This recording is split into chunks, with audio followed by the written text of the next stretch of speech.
Before we take our first breaths, our major life goals are pretty much planned out for us by the culture we're born into.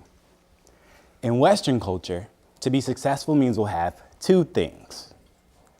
Can y'all guess what those are? Of course you can. Love and money. Now, I'm sure I don't have to quote any stats to convince you of that or get you to agree with me, but there was a study that came out a few years ago entitled Happiness Equals Love plus $75,000. The crux of this study is that love is the most central element to our well-being. And while money adds to that sense, its influence on our satisfaction levels off after we've made about $75,000 a year. Now, whether or not that's accurate, in the DC area. Very good. Whether or not that's accurate, most of us have been taught either directly or indirectly to collect as many coins as possible. And by coins, I mean millions, obviously. To accomplish this goal, we're sent to school, which teaches the majority of us how to become effective employees so that we can get a good job, get promotions, increase our income, and save for retirement. We spend about 20 years or so in school, then another 40 plus years working for someone else, in most cases, doing something that we have little to no passion for, to hopefully have about 15 years at the end of our lives to do what we actually enjoy and spend the money we were supposed to be saving. Are y'all saving? Don't answer that. Likewise, to accomplish the love goal, we're also sent to school to be socialized. Socialization is another way to say indirect relationship preparation, in that it teaches us that we're supposed to have great relationships, but doesn't directly teach us how to do so.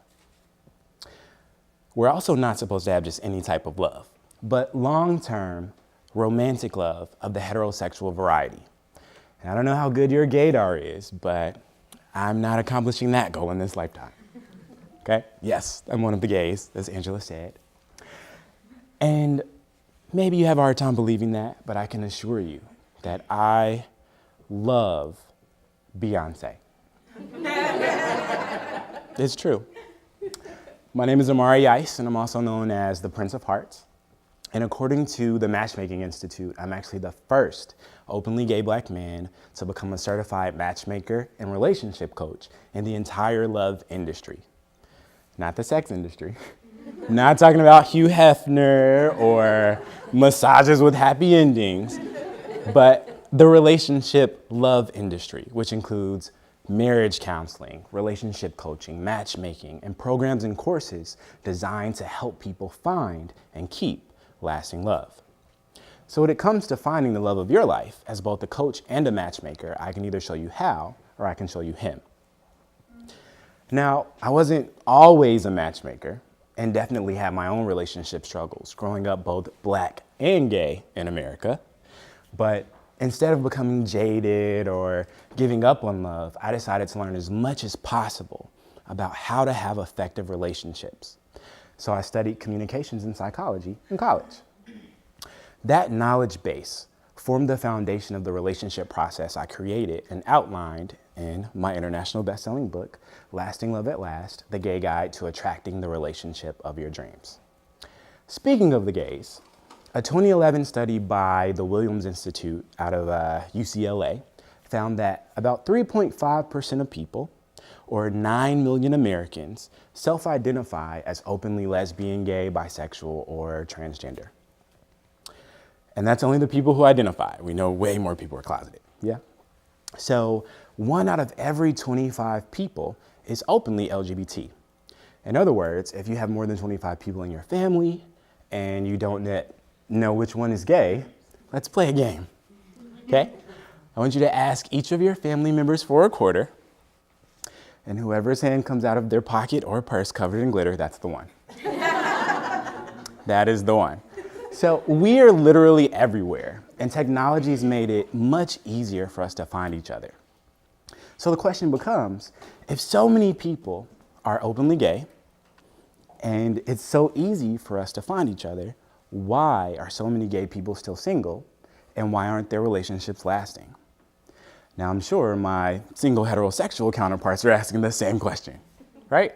And whether you're gay, straight, or otherwise, there's actually a really huge reason why your relationships aren't lasting. And for the most part, it is not your fault.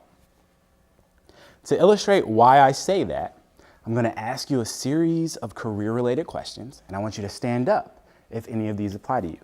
So whether you're here in the audience or watching from home, you can participate in this, okay?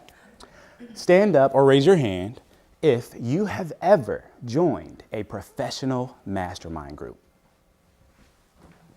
Okay? Remain standing. Stand up and remain standing if you've ever hired a career coach or gotten a mentor. How many of us have ever invested in an educational program like college or trade school or a training course related to our professional development? See, I remember I told you I love Beyonce before, right? If you're still sitting down and none of those apply to you, I want you to say Beyonce. Okay? If you can't hear that at home, no one said Beyonce. Everyone in this room has invested in their careers. Thank you. You may all have a seat. So now I'm going to ask you a series of relationship-related questions. Same rules apply. Stand up and remain standing or raise your hand if this applies to you. How many of us have ever joined a relationship mastermind group? How many of us have ever hired a relationship coach? Not a counselor, but a relationship coach. How many of us have ever invested in an educational program or a training course related to your relationship development? If you're still sitting down, say Beyonce. I think y'all can hear that at home. So thanks, have a seat. To the 4 people in the room who stood up. Okay? Isn't that interesting? Literally all of us have invested in our careers, but almost none of us have invested in our relationships. Now, if I would have asked you, what's more important, love or money? Your spouse or your job? The relationship with your soulmate or your career? I'm sure most of us would have said, hands down, the relationship with the love of my life is clearly more important than my career. And yet, our actions show the exact opposite. Why do you think that is? Great question. Great question. I'll tell you why. It's because school taught us what to do. Okay?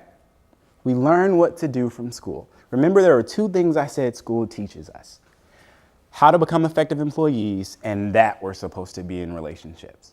School does a fantastic job of ingraining in us the employee mindset. As evidence of that, the current unemployment rate is 4.4%, meaning 96 out of every 100 people you meet have a job. They might not necessarily be able to pay their bills next month, but they have a job, okay? School doesn't teach us how to have an effective relationship mindset, as 45% of American adults are currently single, according to US Census data. That's nearly 1 in 2 people. The relationship mindset doesn't exist for the most part, okay? But the employee mindset ingrains in us the belief that we're supposed to invest in our professional development in order to be successful before we even get our first job. You've invested and continue to invest countless time, dollars into acquiring the knowledge and skills necessary to secure your financial future. But we haven't invested with the same vigor in securing our relationship future. How can we expect a return on an investment that we have not made? You can't. Relationships are supposed to be this magical experience that randomly finds us, and we're supposed to figure out how to make it work once it arrives, through osmosis, right? But if something goes wrong, we either give up, break up, or get the services of a relationship counselor. In other words, we're taught to be proactive in our careers, but reactive in our relationships. And that very reason is why your career will be better than your relationship if you're able to keep one going. Now, obviously, it doesn't have to stay that way. The clear answer, the clear solution to this problem is to invest in developing a relationship mindset, right? That's all you have to do. To adopt the beliefs, the mindset of someone who already has the type of relationship that you desire. It's just like becoming a millionaire. I'm sure you've heard stories of people who win the lottery and then within a very short amount of time, they lose everything and they're worse off than they were before. Yeah? You've also heard stories of people who were millionaires or billionaires and lost it all, and within like a month or two, they were back to being millionaires and billionaires. Yeah? This is because you have to have the mindset before you get the millions. Okay? You don't get the millions and then generate the mindset. It's the mindset that generates the millions. And the same is true for love. The same exact thing. Now, in addition to helping people find the love of their lives, I also help them to create an effective relationship mindset and learn the tools necessary to successfully navigate the dating experience. My client, Lamont, is one such example. When we met about a year ago, Lamont asked me, Amari, where are all the good gays? And how do I find the one for me? I've used all the dating apps and they're all garbage. Everybody just seems interested in sex. Nobody really seems serious about a relationship. Do I have to accept that I'll just be single forever? Now, the fascinating thing about this is Lamont was quite a catch. So he was 28 when we met. He was very handsome, worked out 5 days a week, so you can only imagine the guns that he had, okay? He had a very great government job and was in the process of closing on his first house at 28. But, he said to me, what's the point of having all this success if I don't have anyone to share it with? So, he went through my Lasting Love program, followed my relationship process, and got exactly what he wanted. The process is roughly 10 weeks long, and just under 8 weeks after we started working together, he met Sherrod, a high-end chef who was 30 years old, so 2 years older than him. Exactly what he wanted. He texted me a couple weeks ago and said that he's the happiest he's ever been in his life. They're doing well and coming up on their first year of being together. He also said that 6 months after they started dating, he took Sherrod home to meet his family and they welcomed the pair with open arms. He wasn't even out to his family before this. So as you can imagine, it really warmed my little gay heart. So that's what I do. I help single gay men catch and keep the man of their dreams so that they don't grow old alone. Now, when it comes to any goal we have in life, whether a relationship goal or otherwise, there are 3 reasons why people fail at accomplishing what they desire. The first and most important we've already talked about, mindset. You cannot live a life outside of your mindset.